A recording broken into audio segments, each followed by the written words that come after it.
NBA MVP na si Nikola Jokic may sinabi ukol sa siya nung malalaro at Kevin Kembao tinawag na future ng Gilas Pilipinas ni Coach Tim Cone.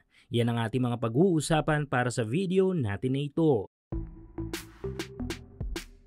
So sa ngayon ay ongoing na ang pag-iensayo ng ating national team na Gilas Pilipinas. Hindi kasi biro ang ating mga kakaharaping kalaban this FIBA Asia Cup Championship dahil dalawa sa kagrupo nating kupunan dito ay ang dalawang team na nagbigay sa atin ng bangungot sa last at final FIBA window. Ito nga yung national team ng Taiwan na naglatag ng matinding upset sa atin at ang national team ng New Zealand na dinumina tayo at pinatunayang tsamba lang ang pagkakapanalo natin sa kanila last time. Though yes, big impact ang kawalan ng Kaiju sa ating lineup sa final window na yan. Kaso ang masakit nga sa realidad ay kapag talo ay talo. No excuses kumbaga. Kaya naman naging big wake up call ito para sa ating national team at kay Coach Tim Cone upang mas maging preparado tayo physically at mentally every game. Importante man o hindi ang laban. Kung inyong naalala bago pa man tayo lumaro sa third FIBA window ay sinabi na ni Coach Tim sa isang interview na mag-shift na ang focus natin dito sa FIBA Asia Cup Championship. Kaya naman nasa isip talaga ng lahat na hindi tayo tumodo sa naging laban na yon. Pero fast forward, eto na't muli nang magbabalik ng mas malakas ang ating national team. Though wala pa rin Kai Soto ay may natitira pa naman tayong tatlong young guns na mag-i-step up this tournament. Ito nga ay sina Carl Tamayo, AJ Edu at ang new Pinoy NBA hopeful na si Kevin Kembao. Nakakagaling lamang sa matinding training sa Amerika. Isa si KQ sa literal na future ng Philippine basketball. At mismong sa batikang coach ng ating national team na si Coach Tim Cone nanggaling na si KQ din daw ang future ng ating national team. Though manipis sa mga minuto ni KQ sa mga naunang stint nito sa ating pambansang kupunan dahil sa loaded na lineup ay naasahang mag-step up ito this Asia Cup champ dahil nga sa kawalan natin ng Kai Soto. At ito ay sinuportahan nga ni Coach Tim Cone. Ayon nga dito ay vital part daw ng ating national team si Kevin Kembao. Dito ay makikita natin ang mga sariwang kaalaman na nakuha ni KQ sa kanyang mga private NBA teams workout sa Amerika. Kaya isa itong malaking dahilan upang kaabangan si KQ this Asia Cup champ dahil marami ding scouts ang nakaantabay sa tournament na ito. Samantala, speaking of kakabangan ay may kakabangan nga this upcoming NBA season. Ito nga yung asyanong malalaro na gumulat sa lahat sa gabi ng draft ng NBA. Ito nga yung player mula sa China na si Hansen Yang na kinuha ng team ng Portland sa first round ng draft. Chinese Nikola Jokic ang bansag dito sa Chinese sensation player ng China kung saan ay maliban sa pag-idolo nito kay Joker ay may papares din ang galawan nito sa game. Bagay na nakarating naman mismo sa NBA MVP na si Nikola Jokic na nasa China naman ngayon. Simple ngunit may laman ang naging komento ni Jokic dito kay Yang. Ayon dito ay masaya daw ito na aalis sa liga kapag na-reach na ni Yang ang kanyang prime as a player. Meaning alam ni Jokic na may tangan na matinding talento ang Chinese player na ito na mas magpapatas pa sa kompetisyon sa liga dahil tila magiging dalawa ang Jokic type of player sa National Basketball Association.